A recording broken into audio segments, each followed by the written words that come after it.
The desert remembers what men try to forget. Beneath the endless Arizona sun, a lone figure walks the old perimeter of Camp Valor, a place once forged in war, now echoing with the ghosts of duty.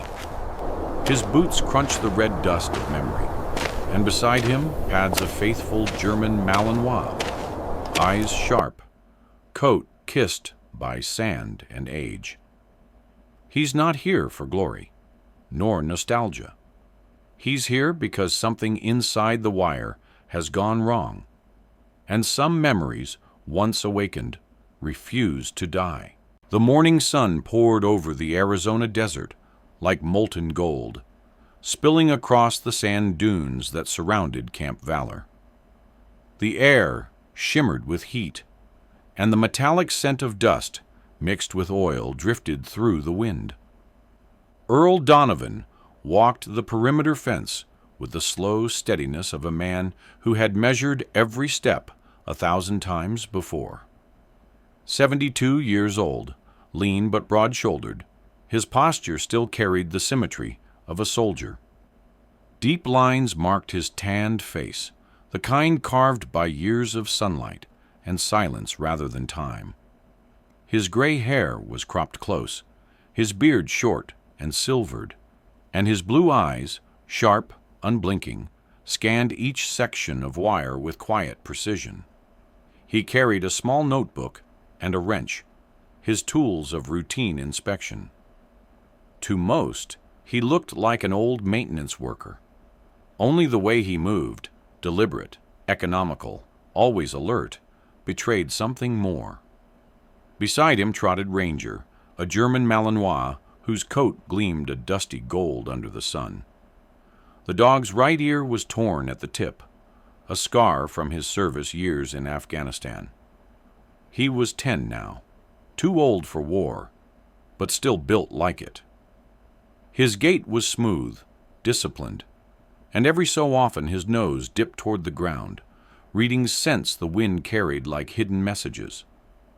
Ranger was half-deaf from a blast long ago, but his sense of smell was uncanny, a radar that had saved lives more than once. Earl trusted that nose more than he trusted machines. Every morning, they made this quiet patrol around the camp's edge, a habit that steadied him, like checking the pulse of something he'd built long before bureaucracy took its soul. Across the training field, Sergeant Logan Pierce barked commands at a line of recruits. He was in his early 30s, tall and solidly built, with a jawline that looked chiseled for authority. His short brown hair glistened with sweat, and a faint scar ran from his temple to his cheek, a remnant from an IED in Syria that had earned him his promotion and a certain swagger. Pierce was respected for his discipline, but feared for his temper. He demanded precision, in formation, in tone, in obedience, yet carried a restlessness that never quite left his eyes. When he spotted Earl and the dog standing by the fence, his brows drew together, annoyance flashing like a blade. He strode over, boots crunching against gravel, the desert wind tugging at his fatigues. "Hey, old man," Pierce called, his voice sharp with irritation. "You lost your way? Don't let your mutt piss on military property." His tone carried that mix of mockery and control, the kind young men use when they think they already know what the world owes them. The recruits behind him laughed, tension bleeding into amusement. Earl turned his head slightly, meeting the sergeant's gaze with eyes that didn't flinch. "If you listen close," Earl said evenly, "you'd know your squad's out of rhythm." Second, man on the left hesitates on every turn. The laughter faltered. Pierce's jaw tensed. His pride pricked in front of his men. He took a step closer. "You think you know better than me, Grandpa?" Earl shrugged, his tone calm as the desert wind. "No. I just know when a man doesn't breathe with his team." For a long second, silence held, stretched thin between challenge and curiosity. Then one recruit snorted, and the laughter returned, harsher now, defensive. Pierce smirked, folding his arms, trying to mask the small flicker of unease that the old man's composure sparked in him. "Whatever you say," he muttered. Earl gave a half smile, the kind that didn't reach the eyes. He turned to walk away, Ranger padding beside him, tail low. But halfway through, the dog froze. His head jerked up, his nose cut through the air, and a low growl rumbled in his throat. The fur along his back stiffened. Earl's heart tightened. That sound, he hadn't heard it since the day before an ambush, 40 years ago. He knelt beside Ranger, fingers brushing the dog's collar. The scent wasn't oil or smoke. It was sharper. Explosives, fresh compound, foreign composition. Earl rose slowly, his expression unreadable. He scanned the direction of the wind, the training yard, the storage sheds in the distance. The recruits were too busy laughing to notice the tension winding in his shoulders. He looked back at Ranger, whose eyes locked on a far ridge beyond the camp, ears twitching to a frequency no one else could hear. Earl followed the line of sight, and there, in the shimmer of heat, stood a man in a dark gray vest and sunglasses, watching. Even from afar, something about the stillness of his stance set Earl's instincts off. The man lifted a hand casually, as if waving to no one, and the corner of his mouth curved into a thin, cold smile. Earl's gut clenched. He didn't need to see the face to know the name. Greg Halcyon, the ghost of another life, returned to haunt the living sand of Camp Valor. The midday sun over Camp Valor burned the sand into glass and shimmered against the steel of the training field. Sergeant Logan Pierce stood with his men gathered in a half circle, their laughter echoing off the concrete walls of the mock urban course. His tan skin glistened with sweat, his jaw tight, the scar on his cheek catching light as he smirked toward Earl Donovan. "Let's see what kind of hero stories this one's got," he said, snatching the dull training knife from Earl's hand. The blade was rubber, blackened and worn smooth, its balance perfect, even in its simplicity. "This relic looks like it belongs in a museum," Pierce added, flipping it once in his hand. The younger Marines chuckled, their amusement thick with the arrogance of men who hadn't yet seen death's face up close. Earl's expression didn't change. His blue eyes watched the sergeant with a patience that only age and ghosts could teach. "That knife," Earl said softly, "has saved more lives than you can count."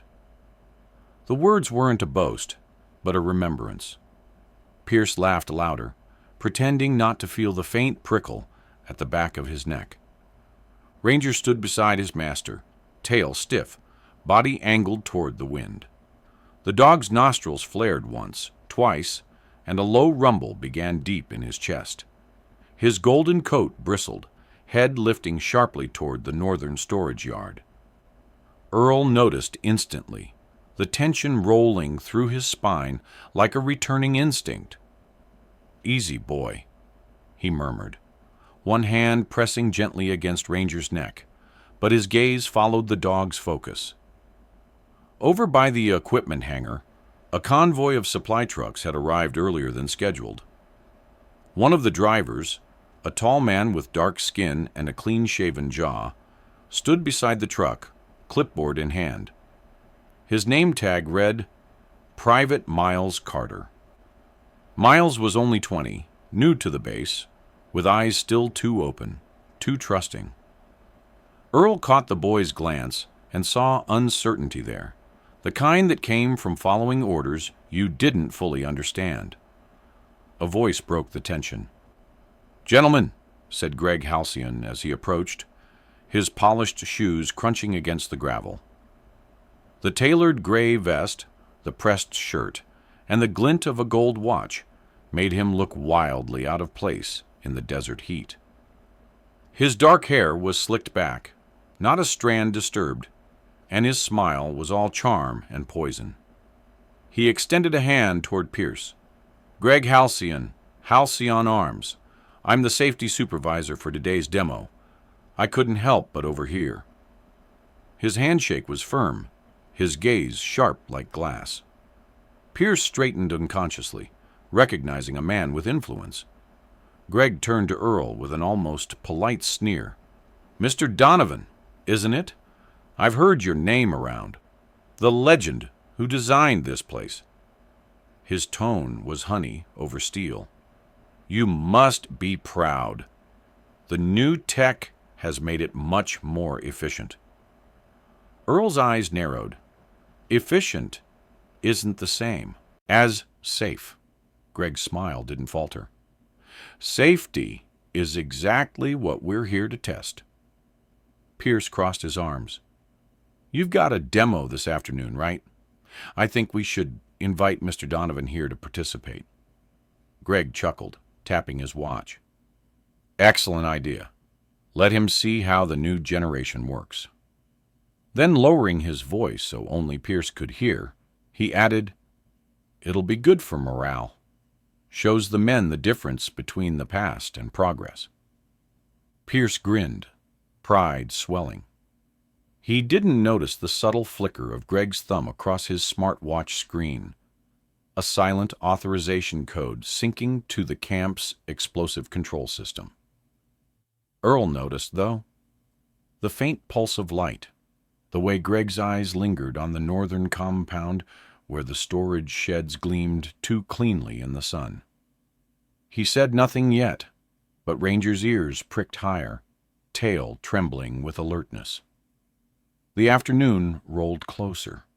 The recruits dispersed to their gear checks, and Pierce clapped Earl on the shoulder with the kind of patronizing friendliness that masks insecurity. "Don't be late to the show, old man," he said. Earl gave a slow nod, eyes still on the far trucks.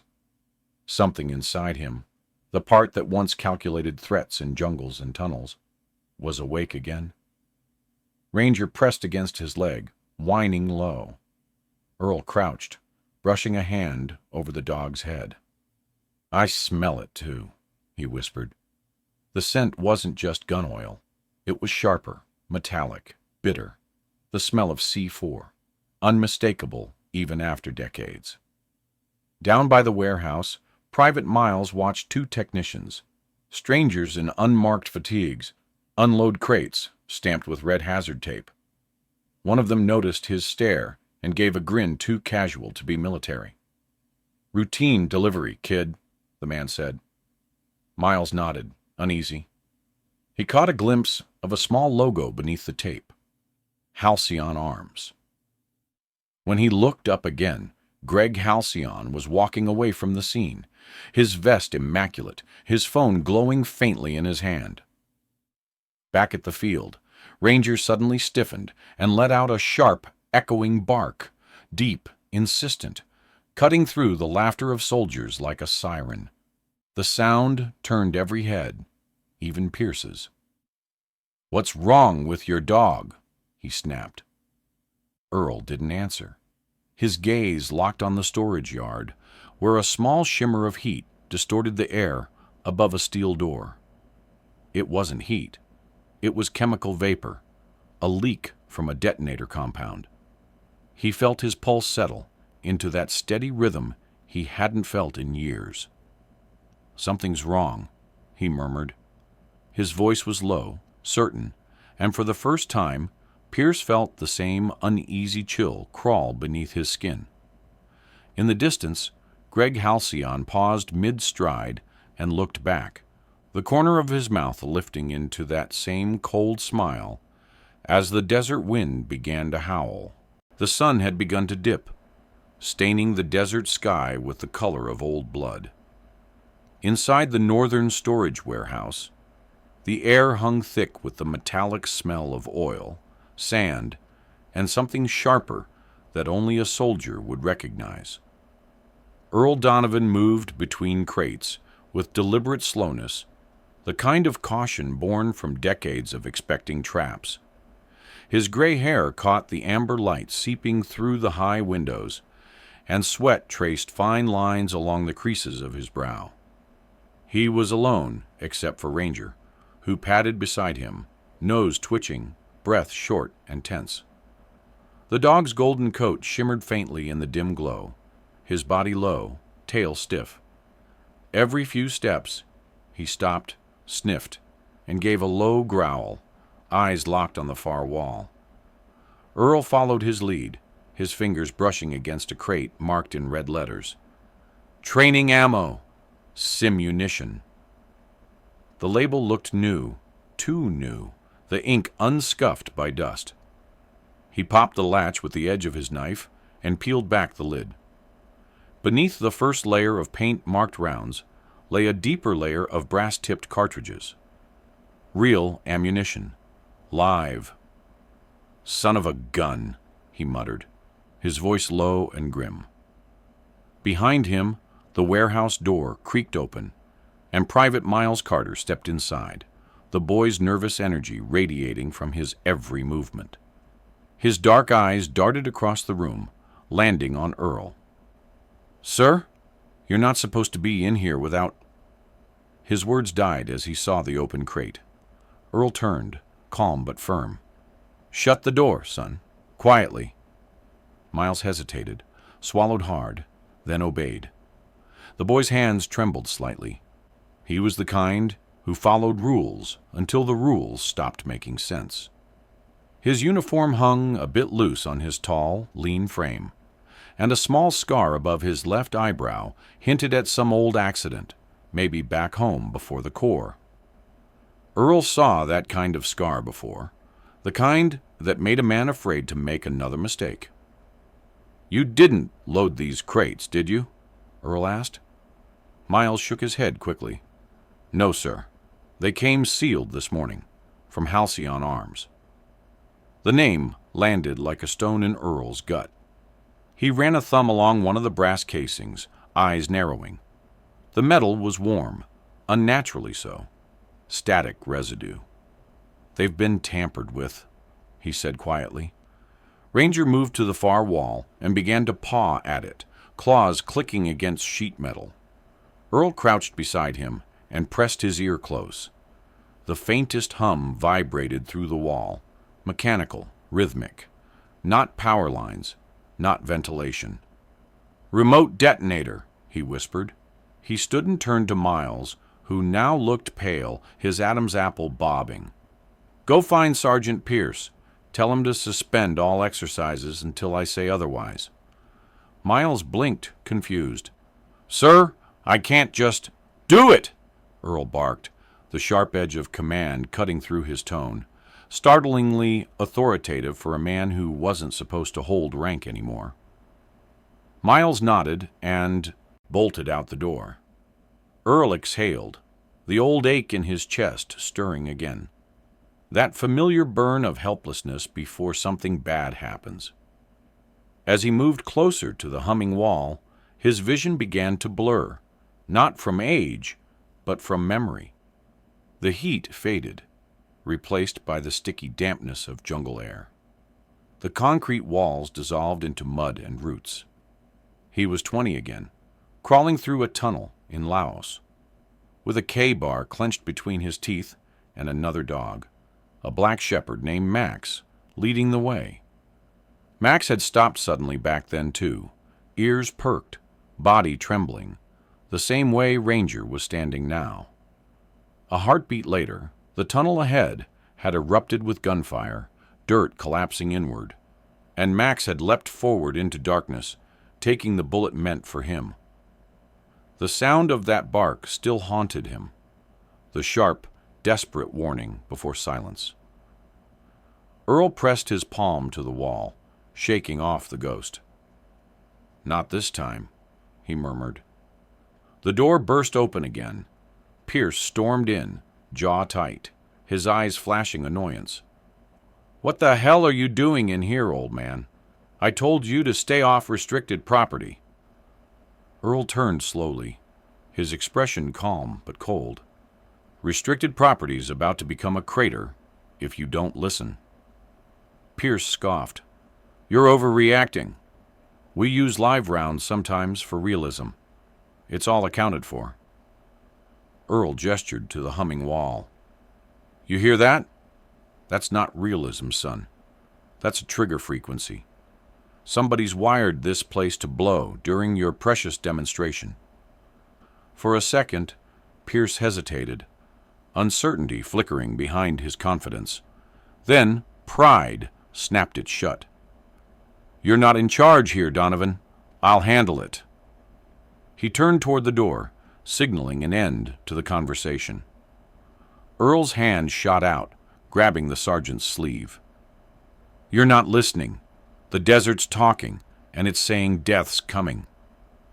The words were quiet, but carried the weight of command that froze Pierce mid-step. Ranger barked once, sharp and warning. The lights above them flickered, as if confirming Earl's words. Somewhere outside, a faint mechanical chirp sounded, the activation tone of a system syncing to remote control. Earl's blood ran cold. He knew that sound. "They're arming it now," he said. Miles's voice echoed from outside, shouting something, but it was drowned by the rising hum beneath their feet. Pierce's head snapped toward the noise, and for the first time that day, his arrogance faltered. He looked at Earl, sweat forming at his temples. "What do we do?" Earl's gaze went to the dog. "We find where it's talking from," he said. He pointed to the wall Ranger had scratched raw. "Start there." Across the camp, in a climate-controlled trailer, lined with screens, Greg Halcyon leaned back in his chair. The glow of the monitors reflected in his mirrored glasses as he listened to the report from a technician beside him, a thin man with nervous hands named Cal Ritter. Cal, early 30s, pale and jittery, was the kind of man who obeyed anyone with authority. His career had been built on silence. "Sir, Donovan found the live rounds," Cal said, voice trembling. Greg smiled, slow and cold. "Then let him find the detonator, too," he said. "If he's so obsessed with ghosts, let's give him one." He leaned forward, fingers hovering over the screen. "Keep him in the simulation. Let's see if the legend can still survive a real war." The Mout House sat in the late light, like a small, empty city block, a box of concrete and faux brick whose windows held the orange of the dying sun. Recruits milled in the dust, helmets under arms, voices tightening into drills. The smell of hot metal and sweat made the air thick. Sergeant Logan Pierce moved them into formation with the practiced snap of a man who had built his authority out of perfect timing. He wanted spectacle, control displayed to an audience, and Greg Halcyon gave him the opening. Greg walked up the line in his crisp vest, the watch on his wrist catching a sunbeam and throwing it like a challenge. Earl Donovan stood near the fence, Ranger close at his heel, watching the choreography of men who believed muscle and tech would always win. When Greg called out the suggestion, an invitation thinly veiled as a test, Pierce's grin was immediate. He liked the idea of proving the old ghost wrong in front of his unit. The recruits cheered, eager to see the show. Earl lifted his chin and let the heat hush his chest. The old steadiness settled behind his ribs like an old, remembered drum. He looked to Ranger and said, low enough that only the dog could hear, 10 seconds, boy." Ranger's eyes, cloudy with age but still keen, fixed on the line. The dog shifted his weight forward, muscles coiled like spare wire. Earl stepped into the doorway of the Mout House with the light behind him, and for a heartbeat, everyone expected the theatrics of an old man flailing against youth. The first Marine, a broad-shouldered kid with a shaved head and a voice made rough by bravado, lunged. Earl didn't throw a punch. He moved, precise, small pivots and subtle changes of weight that were nothing like the wild flourishes of a bar-room fight, and everything like the practiced efficiency of someone who had learned to make minimal motion shape maximal result. He redirected the kid's forward momentum with a palm at the joint, used the recruit's own arm as a lever to guide him off his center. Another man reached to grab him. Earl's shoulder turned a hair. His fingers found a pressure point at the sternum, and the second man folded, not from force, but from the sudden disorienting economy of balance gone wrong. The display was clinical and silent, a study in smallness, an elbow at the precise angle, a subtle hook of foot that swept an anchor's boot from beneath him. No blood spilled, no teeth met flesh.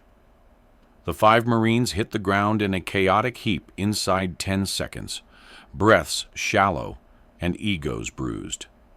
Silence slammed into the field like a drawn curtain. Jaws dropped, and for a moment the desert held its breath with them.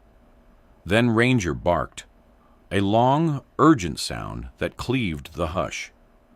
The single shriek of the dog snapped everyone outward toward the storage yard. The sound of distant electronics flaring up answered like a secondary alarm. Behind the low wall of the mout house, a thin metallic beep began to stitch itself through the air. An unnatural, steady metronome that did not belong to drill. Earl's chest tightened with the memory of tunnels and traps. His hands went instantly to the small radio clipped at his belt.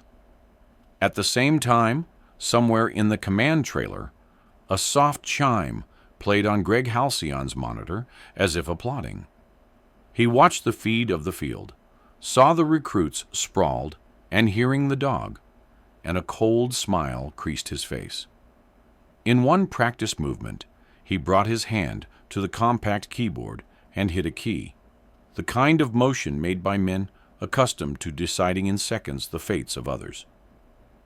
He pressed the remote authorization that overrode manual interlocks.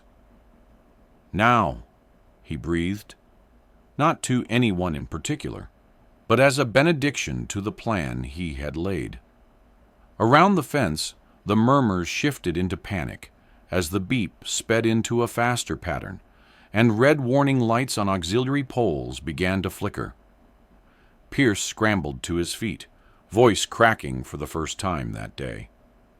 "What the hell? Who activated that?" he shouted. Earl looked toward the command trailer, toward Greg's silhouette in the window, and in that flash understood the scale of what had been set into motion. The dog whined, tail tucked, and the field dissolved into a scene of sudden, terrible clarity. A staged contest had become a countdown. The alarm tore through Camp Valor with the shriek of metal on metal. Red lights flashed along the training yard as klaxons wailed, echoing off the concrete walls of the mout house. Recruits scattered, unsure if this was part of the demonstration or a real emergency. The desert wind whipped up a storm of dust, carrying the tang of ozone and burnt circuitry. Earl Donovan didn't hesitate. His boots struck the ground in hard, measured strides as he ran toward the command center. Sweat rolled into the creases beside his eyes, but his gaze was cold, precise. The years fell away, and he moved not like an old man, but like a soldier who'd never stopped fighting. Behind him, Sergeant Logan Pierce followed, his face pale beneath streaks of grime. The scar on his cheek, normally a mark of pride, now pulsed red with fear.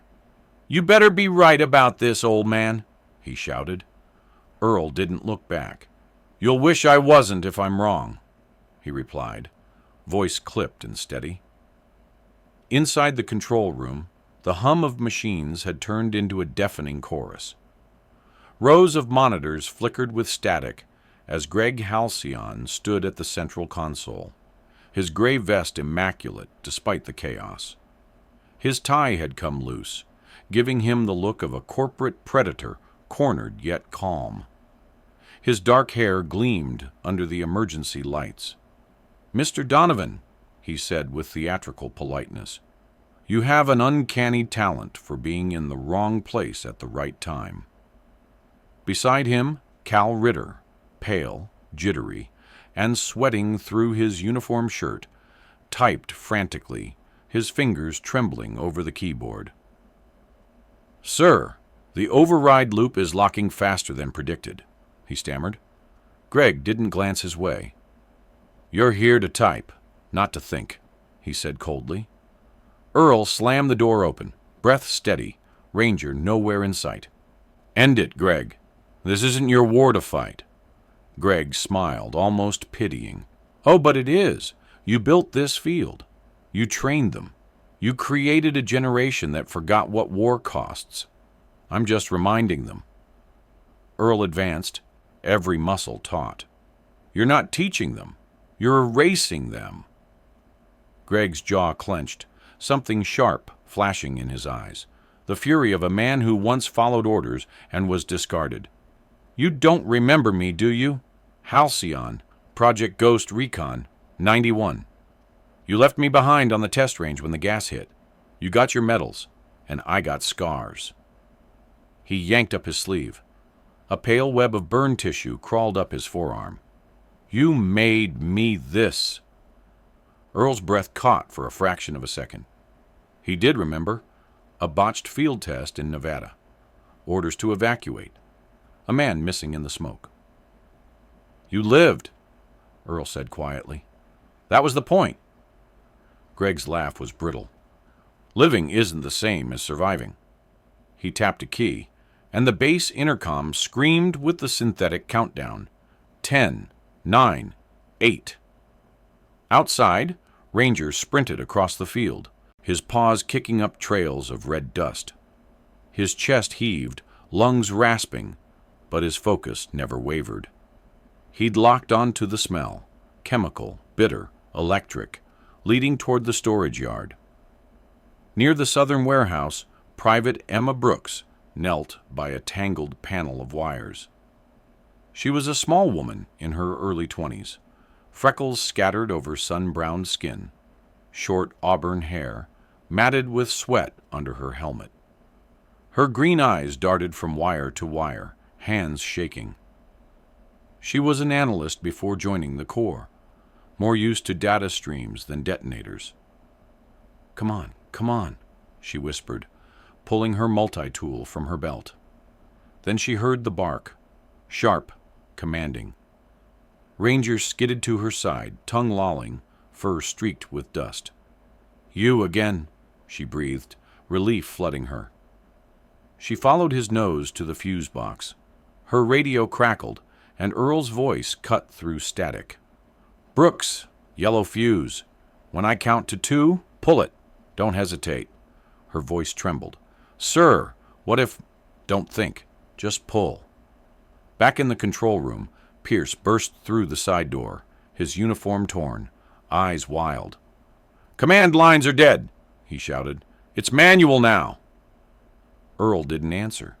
He stood opposite Greg, both men caught in the red pulse of the alarms. "You really think killing them proves your point?"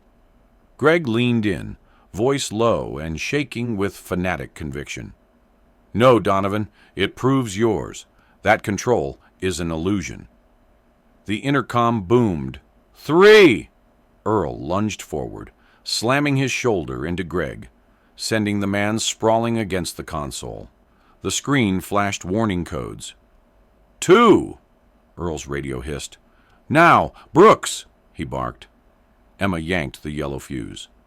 Sparks spat from the box, the lights flickered, and a burst of hot air pushed her backward.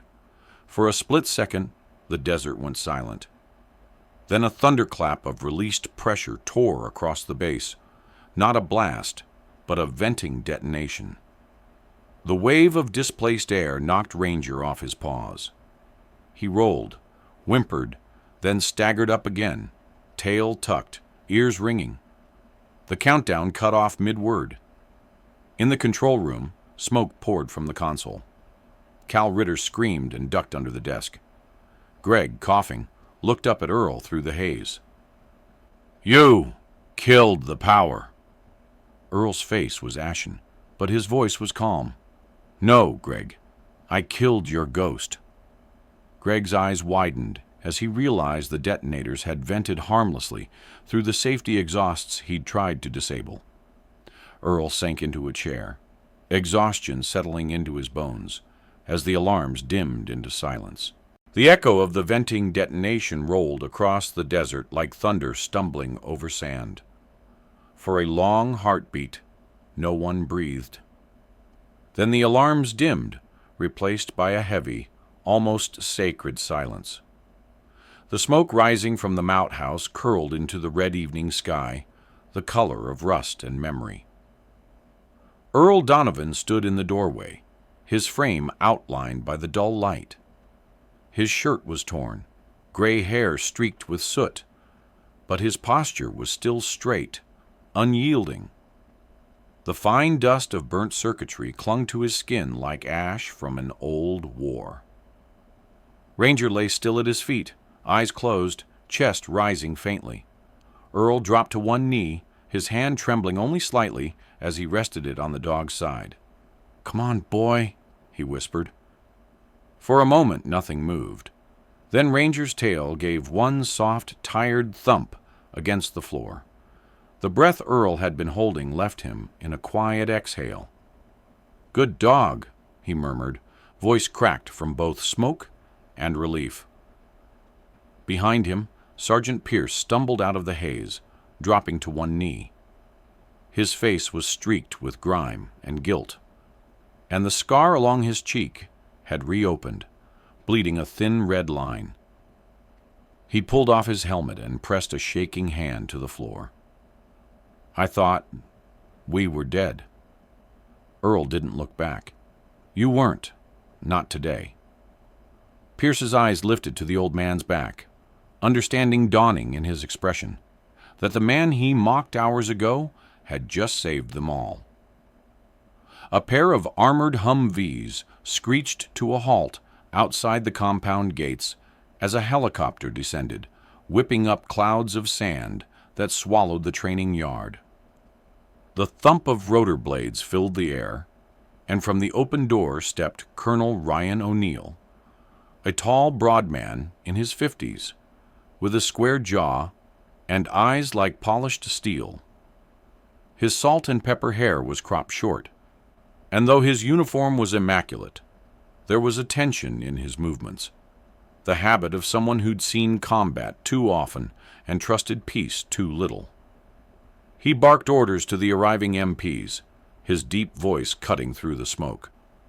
"Secure the area, medical to the north field. No one leaves without clearance." When he spotted Earl, he froze mid-stride. For a second, the soldier's mask cracked. He removed his cap, eyes narrowing in disbelief. "Sir, we thought you were dead." Earl turned slowly, his face illuminated by the dying sun. A faint smile tugged at the corner of his mouth, soft but weary. "I was, once." O'Neill snapped to attention, then saluted sharply. The surrounding soldiers exchanged glances, whispers rippling through them. The old man wasn't just a veteran. He was a legend they'd read about in classified briefings, a ghost in the margins of military history. O'Neill's hand lowered. "We received fragments of your file from the 1989 SOG archives," he said quietly. "You were supposed to have died in Laos." Earl's eyes flickered, and for an instant, the weight of decades pressed against his face. "Died," he repeated, "but not buried." At the far end of the control center, Greg Halcyon stirred amid broken glass and smoldering wires. His gray vest was torn, one sleeve soaked in blood where shrapnel had grazed him. Two military police officers, both stocky, expressionless men in black body armor, hauled him upright. Greg's face was pale but defiant, his voice rough. "You don't understand what I was trying to prove," he shouted. O'Neill stepped forward, his boots echoing. "Oh, we understand, Mr. Halcyon. You were proving that greed still outranks honor." He nodded to the MPs. "Take him into custody." The MPs cuffed Greg's wrists and dragged him towards the Humvee. As they passed Earl, Greg twisted his head, smirking despite the blood at his mouth. "You stopped the bomb, old man, but not the system that built it." Earl's expression didn't change. "Maybe not," he said softly, "but I can still pull its fuse." Inside the command trailer, technicians swarmed around smoking consoles. Private Emma Brooks, her freckles darkened by soot, was helping Cal Ritter disconnect hard drives from the mainframe. Ritter, terrified and mumbling apologies, pointed toward a metal case half buried under debris. "That's his," he stammered. "Halcyon's backup." Emma wiped a sleeve across her brow, lifted the scorched casing, and pried it open. Inside was an external drive, sleek black with a silver emblem. Halcyon Arms. She plugged it into a field laptop, and the first lines of decrypted data began to scroll. Shipment codes, system overrides, backdoor encryption keys for multiple military networks. Her heart sank. "Sir," she called, turning to O'Neill, "this isn't just sabotage. This is infiltration. He's been rewriting the safety protocols for months." O'Neill's jaw tightened. "Get that drive to the Pentagon. Chain of custody. Sealed transport." He looked at Earl, whose hand rested again on Ranger's head. "Seems your instincts saved more than a base today." Earl glanced toward the distant horizon, where the sun slipped beneath the desert's edge. "Instincts are just old lessons with new faces, Colonel." The air finally settled.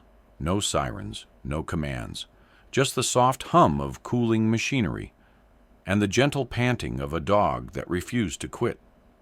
Then, as the MPs loaded Greg into the Humvee, one of them paused, holding up a smaller device from the wreckage, a secondary drive, scorched but intact.